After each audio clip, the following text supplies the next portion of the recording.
Today we're going to read about fall forward, spring back. I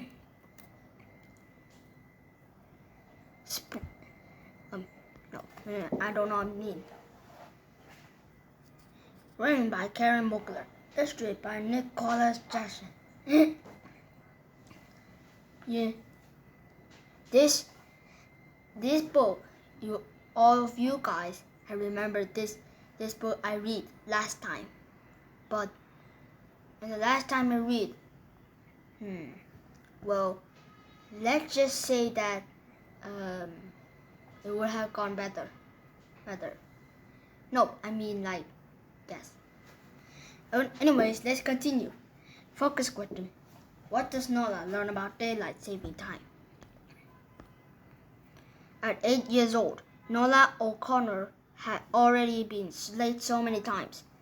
She figured she'd go on that way forever. She'd be late for her first job, her college graduation, her wedding. It didn't seem that to later much. If the groom liked her enough, he did wait.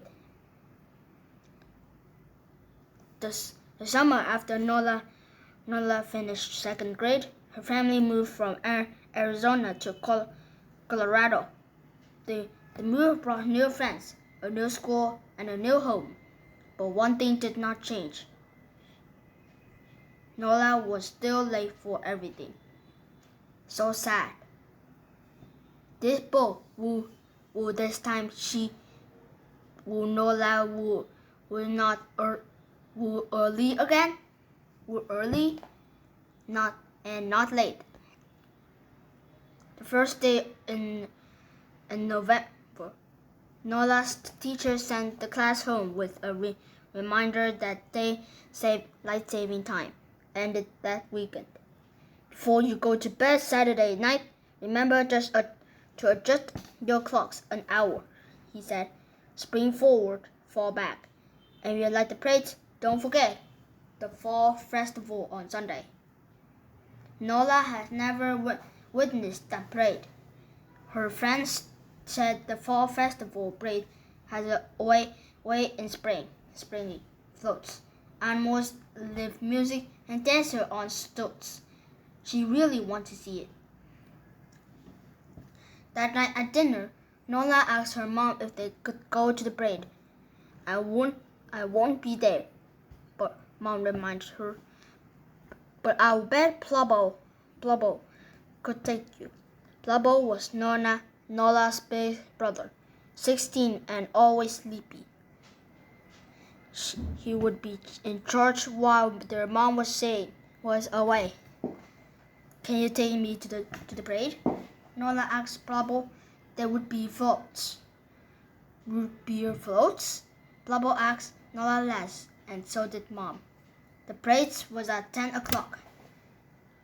Nola said, "We have to change our clocks so we don't miss it." "That's right," Mom said. "You never had to change your clocks before." Unlike most states, Arizona didn't observe daylight saving time, so Nola had never thought much about it. She thought about it now, though. "I don't really get it," she confused. "Are we actually saying daylight or just moving it around?" "Moving it around," Mom said. In November, people in states that observed daylight savings time set their clocks back an hour, so the sun rises earlier in the morning, or seems to, and sets earlier in the evening. In March, they do just like the opposite, and the sun sets later. Crazy stuff, Plubbo yawned. Why save daylight? Many countries use a daylight saving program during the warmer months, when the days are longer. Why bother? In order to conserve energy by moving the clock ahead an hour. During these months, sunlight lasts longer into the evening. On Sunday morning, their mom kissed them both goodbye, got in her car, and drove to the airport. That night, As Nola got into bed, she thought back to her teacher's instructions. Spring forward, fall back.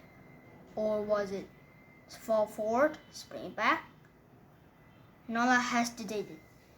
Or fall forward sounds better.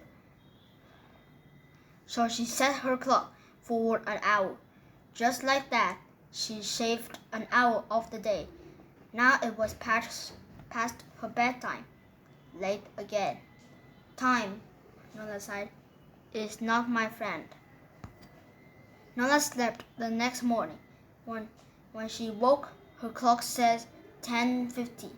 She rustled her brother to get out of bed. They ran over to the Grand Avenue. When they reached it, no crowds greeted them, no floats, no marching bands. They were so late they did miss the parade entirely. Nola hung her head in dismay. They turned around and headed home. But back on the street, they spotted something. It was their neighbor Frank, climbing around next to a gigantic bright orange something. Could this be a float? They walked over for closer inspection. It was a float. An 8-foot pumpkin sat on a trailer. Up on a trailer. Frank turned and saw them standing there. He lit up like a jack-o'-lantern. The early birds get the worm, he cried. Nola and Plubbo looked at each other. Plubbo had never been early for anything in his life either. Climb up on here, Sonny, and give me a hand with this wrench, shouted Frank. You too, Missy. They climbed up beside their oversized pumpkin, and Frank put them to work. For more than an hour, Plubbo hammered. Nola glued orange tissue paper in place. They arranged giant fake leaves and vines around the giant fake pumpkin. When they were done, the float looked fantastic. So, Plubbo said at last, I guess you're all ready for the next year parade. Frank looked confused. Next year? He cried.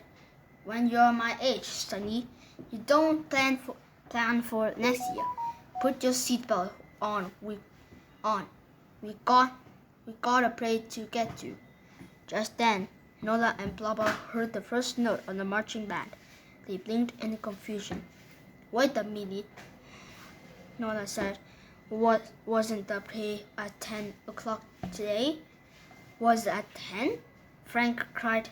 Would be at 10 is more like it. He thrust his wristwatch toward them. Plubbo yawned. Your watch says 9 o'clock. 9:30, he said. Nola laughed for joy. I fell forward, she said.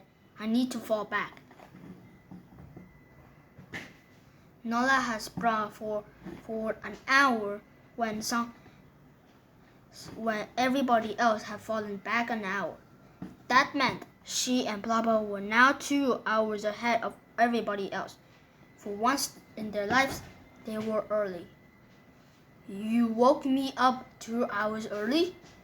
Plubbo cried. The early birds get the worm, Nola cried. Frank nodded. You got it now, Missy, he yawned. He said. Plubbo yawned. It was all a big mistake, but it turned out to be a great mistake. It's why they rode on the parade like Frank's giant pumpkin float, and why they have ridden with Frank every year since. It's also why, for that day to this, Nola O'Connor had made sure to be early for everything. 2 minutes early, though, not 2 hours. Connections. Writing and art. How does the phrase spring forward, fall back help you better understand daylight saving time? Draw a picture and write about it. Math. Practice telling time on and a log one clock.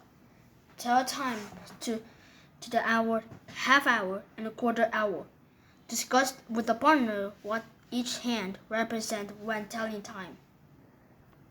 Okay, so goodbye everyone, and I'll see you in the next video. Bye bye.